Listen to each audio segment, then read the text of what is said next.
Praise the Lord, जय मसीह की। यह वीडियो केवल मसीहियों के लिए बनाया गया है जिन्होंने अपना जीवन प्रभु यीशु मसीह को दिया है।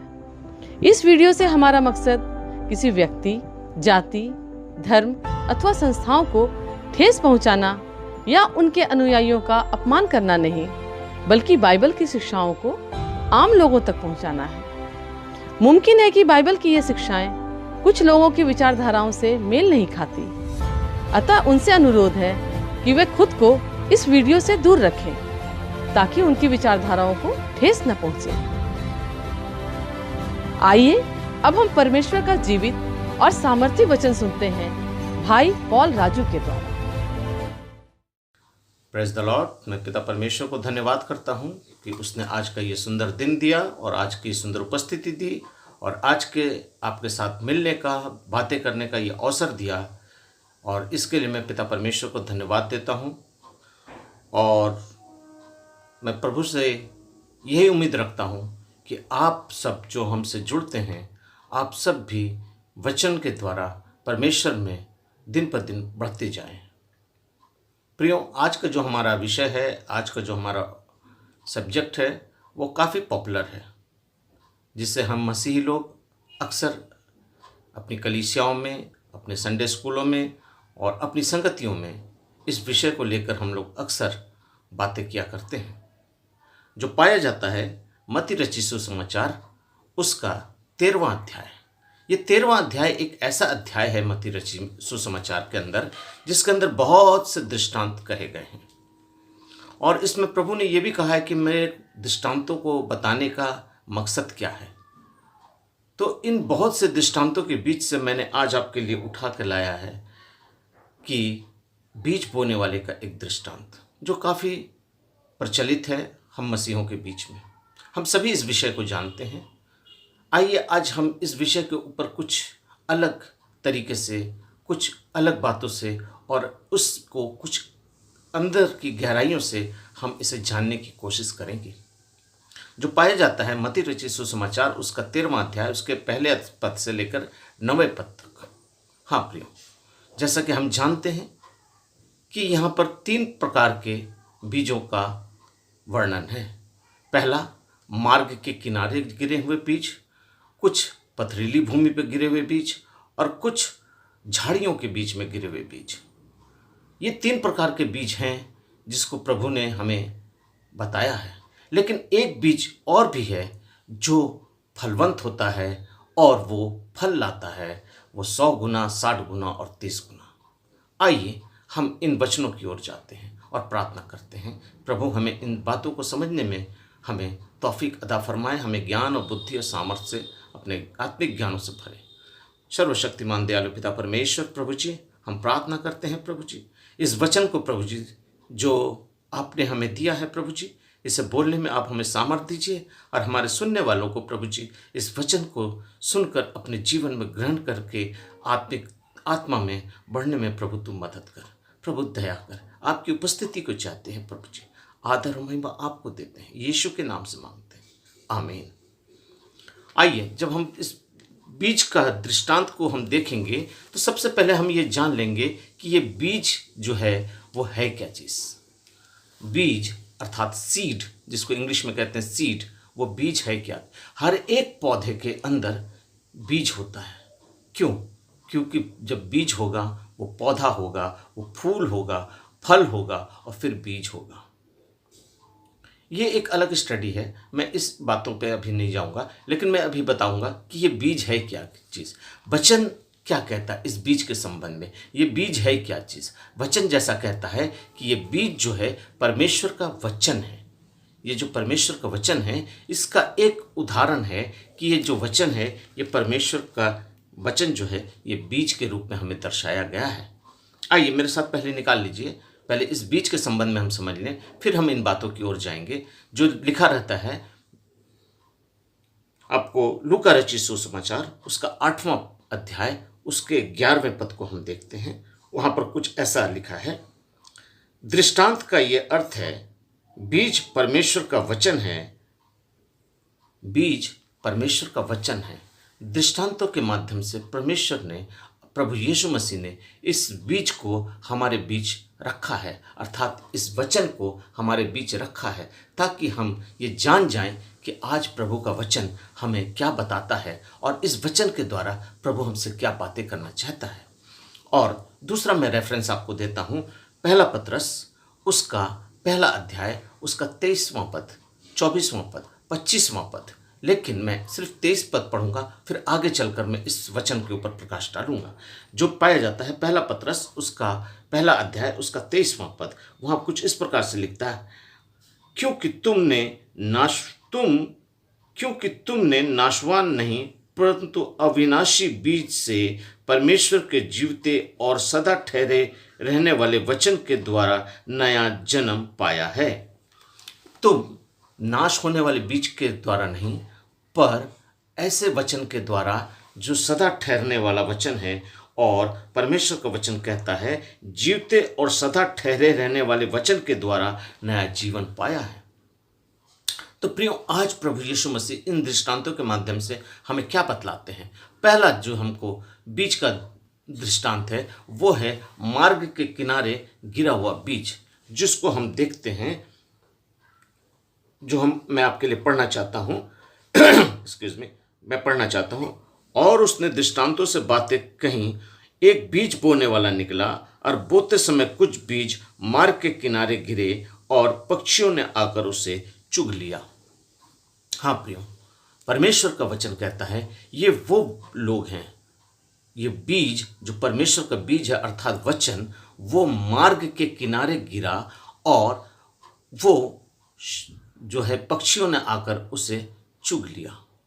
ये वो लोग हैं जो वचन सुनते हैं पर उस पर अमल नहीं करते हैं, उस पर चलते नहीं हैं, उसकी बातों को उतनी तवज्जो नहीं देते हैं।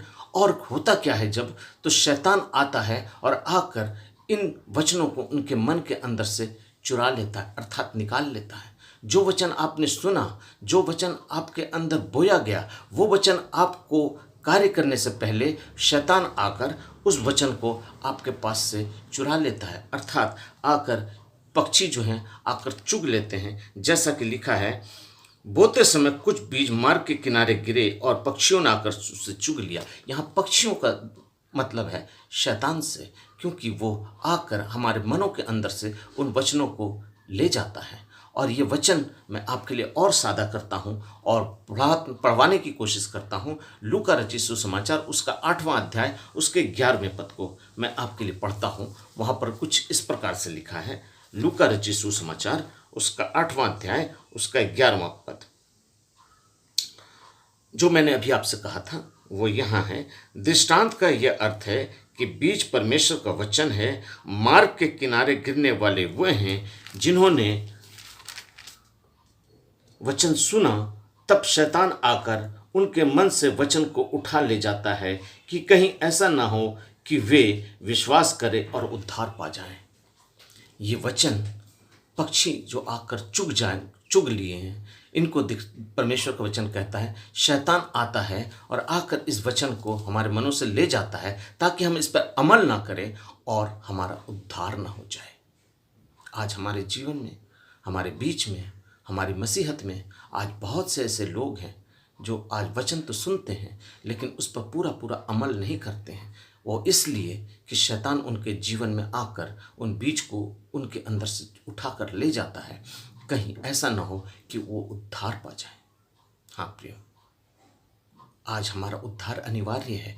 आज हम उद्धार पाना चाहते हैं, लेकिन इससे पहले कि वो बीज हमारे जीवन में कार्य करे, शैतान आता है और हमारे बीच से वो बीज को चुरा कर ले जाता है।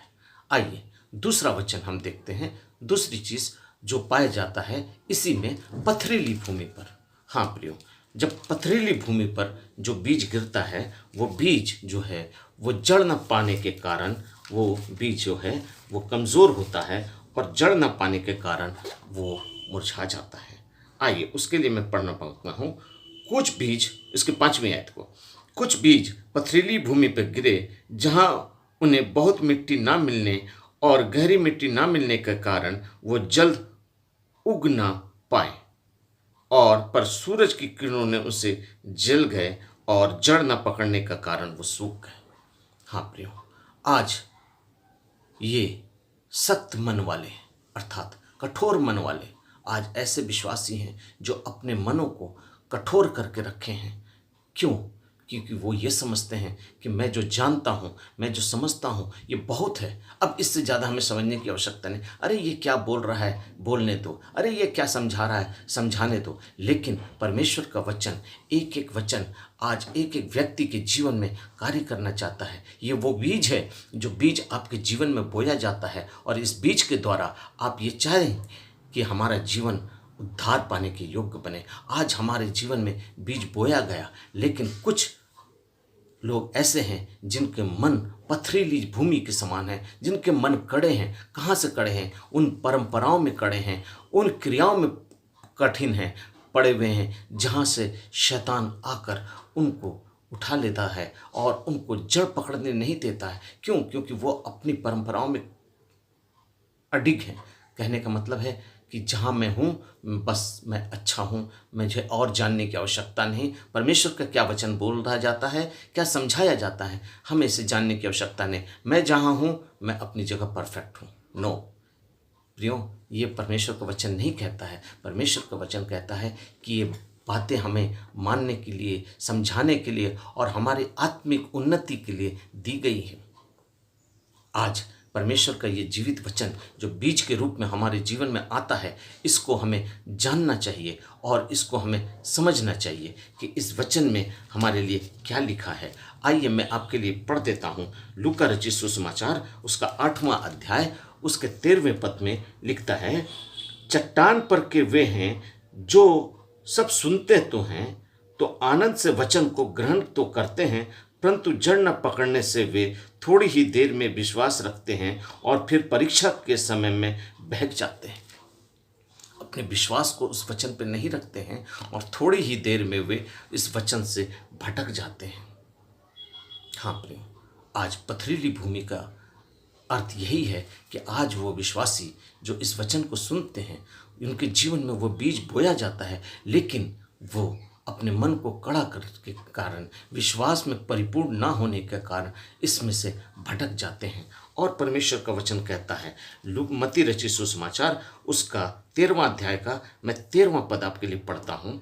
मैं उनसे दृष्टांतों में इसलिए बातें करता हूँ कि वे देखते हुए ना देखते हैं, परंतु सुनते हुए नहीं सुनते हैं और नहीं समझते हैं। आज परमेश्वर का वचन कहता है कि मैं दृष्टांतों में उनसे इसलिए बातें करता हूँ कि वो देखते हुए भी नहीं देखते हैं, सुनते हुए भी नहीं सुनते हैं। मैं इसलिए उनसे दृष्टांतों में बात करता हूँ, क्योंकि उनके चेलों ने पूछा कि प्रभु तुम दृष्टांतों में बातें क्यों करते हो? बहुतों को समझ में आता है, बहुतों को नहीं समझ में आता है, क्योंकि चेलों ने बहुत दफ़ा उनसे पूछा, प्रभु इस दृष्टांत का अर्थ क्या है? हाँ प्रियो, आज परमेश्वर का वचन हमें जब बताया जाता है तो उस पर विश्वास कीजिए, उस पर अमल कीजिए, ताकि परमेश्वर का उद्धार आपके जीवन में आ सके। आइए हम और आगे चलते हैं। तीसरा है कि कुछ बीज जो हैं वो झाड़ियों के किनारे गिरे। इसके लिए मैं आपके लिए पढ़ना चाहता हूँ 7वां पद, यूहन्ना मत्ती रचित सुसमाचार उसका 13वां अध्याय उसका 7वां पद। कुछ बीज झाड़ियों के किनारे गिरे और झाड़ियों ने बढ़कर उसे दबा डाला। अर्थात ये वो बीज हैं जो वचन सुनते हैं, आगे चलते हैं, पर घर की चिंता, समाज का डर, धन का लोभ, जीविका में सुख विलास के कारण अपनी लालसाओं को, अपनी अभिलाषाओं के ऊपर इन बीजों को उगने नहीं देते हैं। ये चीज़ें उनको दबा देती है। आज आपके जीवन में परमेश्वर का वचन बोया जाता है, लेकिन उस वचन को दबा दिया जाता है। कहाँ? जब आप उस वचन को अपनी चिंताओं में डाल देंगे, अपने धन को डाल देंगे, अपनी लालसाओं को, अभिलाषाओं को उसके ऊपर डाल देंगे, तब आप उस वचन को, परमेश्वर को उगने नहीं पाएगा। वो वचन आपके जीवन में बोया जाएगा, लेकिन वो उग के फलवंत नहीं होने पाएगा, वो दब जाएगा। क्योंकि परमेश्वर का वचन लूका 8 उसका 14वां पद, जो झाड़ियों में गिरा वो वे हैं जो सुनते हैं, पर आगे चलकर चिंता, धन और जीवन की सुख विलास में फंस कर जाते हैं और वो फल नहीं ला पाते। आज इन चिंताओं में, उनका आत्मिक जीवन, उनका फल जो है, उनका बीज जो है, परमेश्वर का वचन जो है, उनको फलवंत होने नहीं देता, वो दबा देता है उसको। क्योंकि वो झाड़ियों में गिरे हुए वो बीज हैं जो चिंता, लालसा, अभिलाषा, धन का लोभ और तरह तरह के क्रियाओं से शैतान आज उनको बांधे हुए है, ताकि वो वचन उनके जीवन में परिपूर्णता से उगने ना पाए। ये तो रहा 3 वो विषय जो परमेश्वर ने बताया, लेकिन प्रभु ने एक विषय, एक बीज के संबंध में कहा है। दरअसल हकीकत में हम इसको पढ़ के निकल जाते हैं, लेकिन इसकी सच्चाइयों को आज मैं आपके सामने प्रकट करना चाहता हूँ। ये क्या है? 100 गुना, 60 गुना और 30 गुना। वचन कहता है इसके 8वें पद में, पर कुछ बीज अच्छी भूमि पर गिरे और फल लाए, कोई 100 गुना, कोई 60 गुना और कोई 30 गुना। जिसके कान हो वो सुन ले।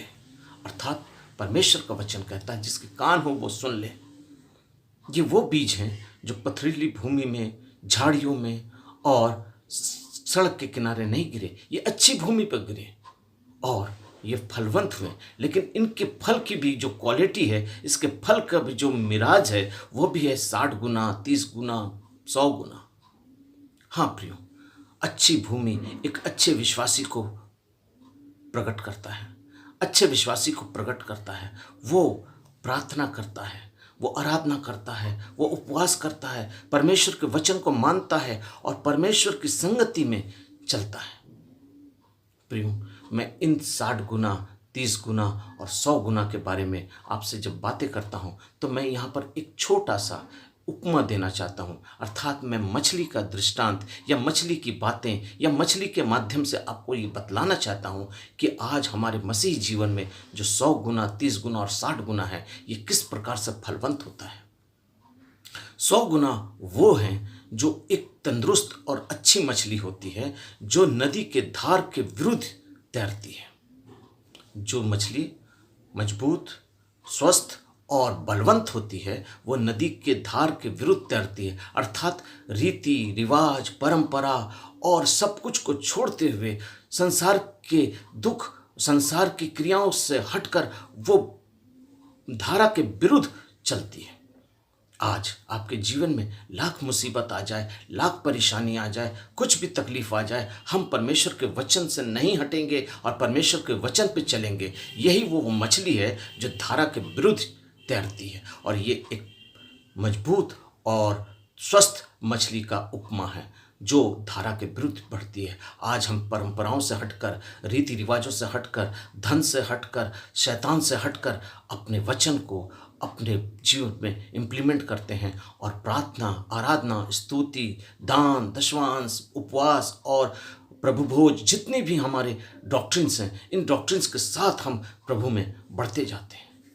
हाँ प्रियो, आज एक अच्छी मछली एक अच्छे विश्वासी को प्रतीक करता है जो 100 गुना फल लाता है। और 60 गुना जो फल लाते हैं, ये वो विश्वासी को दृष्टांत है। ये वो विश्वासी हैं जो चर्च जाते हैं, कलीसियाओं में जाते हैं, पास्टर की बातों को सुनते हैं, मानते हैं, दान देते हैं, उपवास करते हैं, सब कुछ करते हैं, परमेश्वर के वचन को सुनते हैं, पर आज्ञाकारी नहीं होते। अर्थात जो बातें उनको बतलाई जाती है, उनको वो अपने दिलों में विश्वास के साथ ग्रहण तो करते हैं, लेकिन आज्ञाकारी बनकर उसके पीछे नहीं चलते हैं, उसके पीछे नहीं चलते हैं, इसलिए कि वह परमेश्वर के वचन को परिपूर्णता से अपने जीवन में इम्प्लीमेंट नहीं करते हैं। आज प्रियो, हमारे मसीहत के बीच में, हम कलीसियाओं के बीच में यही है। आज हम बहुत से माध्यमों से प्रभु यीशु मसीह का, अपने परमेश्वर के इस जीवित वचन का सुसमाचार सुनते हैं, लेकिन आज हम उस पर पूरी तौर से आज्ञाकारी होकर नहीं मानते हैं, उसे पूरी तरीके से आज्ञाकारी हम नहीं होते हैं। और यही वजह है कि इसको परमेश्वर ने 60 गुना के स्थान पर रखा है। ये वचन कहता है कि वो 60 गुना है जो आज्ञाकारी नहीं होते। ये वो मछली के समान है जो धारा के विरुद्ध बहती है।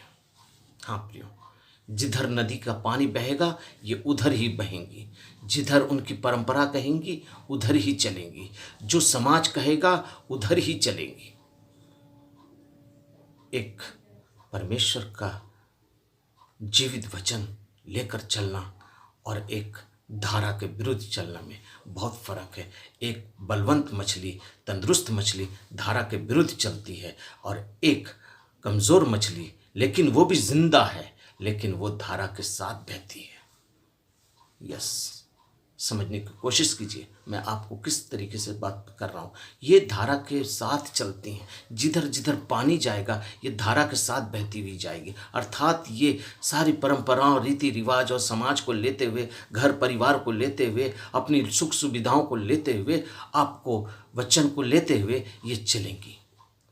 लेकिन 100 गुना जो है वो धारा के विरुद्ध बहेगी, जो हमेशा परमेश्वर के वचन को चलेगी। चाहे कुछ भी हो जाए, चाहे जितनी बड़ी आंधी आ जाए, चाहे जितने बड़ा क्लेश आ जाए जीवन में, चाहे जितनी बड़ी रोग बीमारी कुछ भी हमारे जीवन में आए, मैं परमेश्वर के वचन को नहीं छोड़ूंगा और उसके साथ चलूंगा। ये है वो मछली जो धारा के विरुद्ध चलती है। ये 100 गुना वाली हैं, और ये 60 गुना ये हैं जो धारा के साथ बहती हैं। ये परंपराओं में, रीति रिवाजों में बहती रहती हैं, लेकिन परमेश्वर के वचन से जुड़ी रहेंगी, कलीसियाओं में जाएंगी, संगति करेंगी, सब कुछ करेंगी, दान देंगी, दशवांश देंगे, आराधना करेंगे, प्रभु की संगति में रहेंगे, प्रभु भोज में जाएंगे, सब कुछ करेंगे, लेकिन ये धारा के साथ बहेंगे। अर्थात समाज के साथ, परंपराओं के साथ, अपने सुख सुविधा, लालसाओं और अभिलाषाओं के साथ निकलेंगी। ये वो मछलियां हैं जो 60 गुना लाती हैं फल। ये वो बीज हैं जो 60 गुना फल लाते हैं, और एक वो बीज है जो 100 गुना लाता है, जो मछली धारा के विरुद्ध बहती है। आइए मैं अब 30 गुना वाले की बात करता हूँ। 30 गुना का अर्थ ये है कि वो मछलियाँ हैं जिन्हें गांधी लग जाता है, अर्थात जो मरी हुई मछलियाँ हैं, जो पानी से उफला जाती हैं। जब आपने अक्सर देखा होगा, जब नदी में, तालाब में कोई ऐसी बीमारी, कोई ऐसा प्रॉब्लम आता है जिसके चलते सारी मछलियां मर जाती हैं, और मछलियां जो हैं वो पानी से ऊपर उफला जाती हैं। ये वो मछलियां हैं जो पानी के धारा के साथ चलती हैं। अगर धारा जोर की आई तो ये पानी तेजी से बहेगा, और ये भी साथ साथ बहेंगी क्योंकि ये मरी हुई हैं। और अगर इसमें थोड़ी सी उफान आ जाए तो ये नदी से बाहर भी चली जाती हैं, अर्थात ये किनारे को भी चली जाती हैं। ये वो मछलियां हैं जो 30 गुना में रखी गई हैं, जिनको परमेश्वर ने 30 गुना का स्थान दिया है। ये वो हैं जो परमेश्वर के वचन से कोई इनका लेना देना नहीं है। हाँ प्रियो, इनका आत्मिक जीवन अंधकार रहता है। ये कलीसियाओं में नहीं जाते हैं। ये कलीसियाओं के अंदर सिर्फ 2 ही 3 कारणों से जाते हैं, चाहे वो प्रभु भोज के संबंध इतवार हो, चाहे वो बड़ा दिन हो, या गुड फ्राइडे हो, या नया साल हो। इन वक्तों में वो जाते हैं मसीह कलीसियाओं के अंदर और संगति करते हैं। और जब जाते हैं और जाने के बाद अपने पुराने फंड को, जो परमेश्वर के भवन में एक दान है या हदिया है, जो मेंबरशिप है, उसको जाके पूछते, भाई मेरे इस साल का कितना ड्यूज़ पड़ा हुआ है, ले लो भैया, क्लियर कर लो। इसको क्लियर कर देते हैं। क्यों क्लियर कर देते हैं? ताकि हम उसमें बने रहें, हम उन विश्वासियों के अंदर गिने जाएं, हम कलीसिया के अंदर में उन विश्वासियों के अंदर गिने जाएं कि मैं भी कलीसिया का एक सदस्य हूं। लेकिन उनका आत्मिक जीवन जो है वो अंधकार है। वो एक दिन का प्रचार सुनेंगे और उसी में अपनी कलीसियाओं के अंदर में अपने विश्वासियों की नोक झोंक करेंगे, अपने विश्वासियों के अंदर गलतियों को खोजेंगे, अपने पास्टर के विरुद्ध बात करेंगे, अपने कलीसियाओं की समस्याओं को दिखलाएंगे। एक दिन जाएंगे, उसके एक ही दिन में वो सारी प्रॉब्लम्स को क्रिएट करके चले आएंगे। हाँ प्रियो, आज हम इन्हीं मछलियों के माध्यम से ये देखेंगे कि ये मछलियाँ जो हैं ये उफलाई हुई मछलियाँ हैं। ये पानी के ऊपर तैरती रह रही हैं, ये तैरती नहीं हैं, ये मरी हुई हैं। जिधर जिधर पानी जाएगा उधर उधर ये जाएंगी। अगर पानी धारा के साथ है तो धारा के साथ जाएंगे, अगर पानी झटके से नदी से बाहर आ जाए तो ये नदी से बाहर भी आ जाएंगे। आज इनका आत्मिक जीवन भी ऐसा ही है। ना इनमें बीज है, ना इनमें वचन है, ना इनमें संगति है, ना इनमें परमेश्वर का आत्मा है, ना इसमें परमेश्वर की संगति है। ये कहने को नामधारी मसीह हैं। हाँ मेरे प्रियो, ये नामधारी मसीह हैं जो परमेश्वर के वचन को लेकर, परमेश्वर की बातों को लेकर अपनी कलीसियाओं के अंदर प्रॉब्लम क्रिएट करते हैं। परमेश्वर के देह को, प्रभु यीशु मसीह के दुल्हन के स्थान को गंदा करते हैं। ये कलीसिया जो है प्रभु की दुल्हन है। ये वो मछलियां हैं जो उफलाई हुई मछलियां हैं, जिनके अंदर जीवन नहीं है, जो धारा के साथ बहती हैं। हाँ मेरे प्रियो, इसमें पानी में तो रहेंगी, अर्थात ये कलीसिया में रहेंगी। बहुत ध्यान से सुनिएगा इस वचन को। ये पानी में है, अर्थात ये कलीसियाओं में है, लेकिन इनके अंदर जीवन नहीं है, इनके अंदर आत्मिकता नहीं है, इनके अंदर उद्धार नहीं है। ये पानी के विरुद्ध नहीं तैरेंगी, पानी के साथ नहीं तैरेंगी। इनमें तैरने की ताकत नहीं है, इनमें आत्मा में, आत्मिकता में कुछ भी नहीं है। इनमें परमेश्वर का आत्मा निवास नहीं करता है। ये मछलियों के बीच में है, अर्थात विश्वासियों के बीच में तो रहेंगी, लेकिन ये तैरेंगी नहीं। प्रियो, हमने आज इस छोटे से वचन के माध्यम से इन्हीं बातों को आपको बताया है कि आज परमेश्वर का वचन हमसे क्या कहता है कि ये जो परमेश्वर का वचन है, जो बीज है, ये बीज हमारे जीवन में फलवंत होना है, और इस बीज के द्वारा आज हमारा आत्मिक जीवन जो है वो उन्नति पाना है। क्योंकि परमेश्वर का वचन कहता है कि ये दृष्टांतों में मैं बातें इसलिए करता हूँ कि तुम समझ जाओ, और जो नहीं समझते हैं उन्हें मैं समझाने की कोशिश करता हूँ। मैं आखिरी में मत्ती रचित सुसमाचार उसका 13वां अध्याय उसके 19 से लेकर मैं आपको 23 पद तक पढ़ता हूँ, जो इन मेरे विषय का निचोड़ है, जिससे आप और अच्छी तरीके से समझ सकते हैं। मेरे प्रियो, आप हमेशा हमारे वीडियो को कंप्लीट देखिए, ताकि आपको सारी बातों का खुलासा और उसकी पूरी जानकारी अब तक मिले। थोड़ा सा देखकर आप बहुत कुछ का अंदाज़ा नहीं लगा सकेंगे। आइए, मैं परमेश्वर के इस वचन के अंतिम छोर पर, अंतिम पड़ाव पर लिए जा रहा हूँ, जहाँ पर लिखा हुआ है मत्ती रचित सुसमाचार उसका 13वां अध्याय उसके 19 पद से लेकर 23 पद तक। जो कोई राज्य का सुसमाचार नहीं समझता, उसके मन में जो कुछ बोया गया है वो उस दुष्ट के आकर छीन ले जाता है। ये वही हैं जो मार्ग के किनारे बोया गया, अर्थात ये वो बीज हैं जो मार्ग के किनारे थे, सड़क के किनारे थे, जहाँ पर दुनिया है, संसार है। ये उस जगह पर हैं जहाँ पर उनको चिड़िए पक्षी आकर चुग जाते हैं। और जो पथरीली भूमि पर बोया गया वे हैं जो वचन सुनकर तुरंत आनंद के साथ मान लेते हैं, पर अपने मन में जड़ न पकड़ने के कारण वो थोड़े ही दिनों में और उस वचन के कारण क्लेश या उपद्रव होता है, वह तुरंत ठोकर खा जाते हैं। ये वे लोग हैं जो पथरीली भूमि पर हैं, विश्वास करते हैं, लेकिन उनके जीवन में जब दुख, मुसीबत, क्लेश, संकट, परेशानी आती है तो तुरंत उस जगह से, उस वचन से भटक जाते हैं। हाँ, मैं इसको और खुलासा नहीं कर रहा हूँ। और जड़ न पकड़ने के कारण वह थोड़े ही दिन में उस वचन के कारण क्लेश या उपद्रव के साथ तुरंत ठोकर खा जाते हैं। और जो झाड़ियों में बोया गया है वे वचन के समान हैं जो इन संसार की चिंताओं और धन का धोखा और वचन का दबाता है और फल नहीं लाता है। ये संसार का धन, सुख, सुविधा, अभिलाषा, लालसा और तरह तरह की चीज़ों से वो आपको दबाता है, ताकि आप उस वचन के द्वारा फल ना पकड़ सकें, वो वचन आपके जीवन में क्रियाशील ना हो सके। और आखिरी बात, जो अच्छी भूमि पर बोया गया वो वचन को सुनकर समझता है और फल लाता है, कोई 100 गुना, कोई 60 गुना और कोई 30 गुना। हाँ प्रियो, मैंने अभी आपसे बताया कि ये 60 गुना, 30 गुना और 100 गुना, ये समझना होगा कि ये वचन आज हमारे जीवन में भी इन 3 तरह की कैटेगरी में हमें डिवाइड करता है।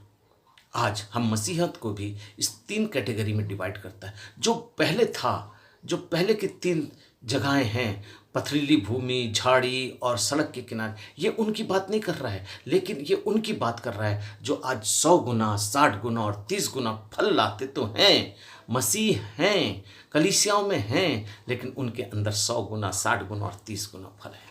जो मैंने अभी आपको मछली के माध्यम से समझाया, वो पानी में रहेंगी, अर्थात कलीसिया में रहेंगी, वो भी 100 गुना, 60 गुना और 30 गुना लाएंगी। वो तैरेंगी, वो धारा के विरुद्ध तैरेंगी, वो कलीसिया के अंदर विश्वासियों के बीच में रहेंगी, लेकिन वो गांधी लगी हुई रहेंगी, जिनको गंध लग जाता है, जिसको प्रॉब्लम हो जाती है, जो मर जाती हैं और उफला जाती हैं। हाँ प्रियो, आज परमेश्वर का वचन आपसे इन बातों को करने का समय दिया। मैं परमेश्वर को धन्यवाद करता हूँ। आशा करता हूँ आप इस वचन से आशीषित होंगे और इस वचन को दूसरों तक शेयर करेंगे और हमें परमेश्वर के राज्य में विस्तार होने में आप अपना योगदान देंगे, ताकि परमेश्वर का ये वचन ये अंत के दिनों में जगत के कोने कोने तक जा सके। आइए हम सब प्रार्थना करें। महान सर्वशक्तिमान प्रभु जी, इस वचन को मैं तेरे हाथों में सौंपता हूँ प्रभु जी। आज इस वचन के द्वारा बहुतों के जीवन को आपने छुआ है प्रभु जी। प्रभु आशीष कर ये वचन हमारे जीवन में वो अच्छा बीज बनकर काम करे, ताकि हम इसमें 100 गुना फल लाने पाए प्रभु जी। हमारा मसीही जीवन आपके वचन के द्वारा चले, आपकी आज्ञाकारिता के द्वारा चले और आपके वचन के द्वारा हम आत्मिकता में बढ़ते जाएं और उद्धार पाकर आपके स्वर्ग राज्य के वारिस बन सके। एक एक सुनने वालों को आशीष कर, उनके परिवार को, उनके बच्चों को, उनकी रोजी रोजगार को, अन्न को, कटौती को, हर एक वस्तु को प्रभु तू आशीष कर। उनके जीवन की सारी समस्याओं को दूर कर, सारे रोगों को दूर कर और उन्हें परिपूर्णता के साथ एक तंदुरुस्त मछली बनकर धारा के विरुद्ध तैरने में प्रभु तू मदद कर। प्रभु आशीष कर। यीशु के सामर्थी नाम से मांगते हैं, सुन दया से ग्रहण कर। आमीन।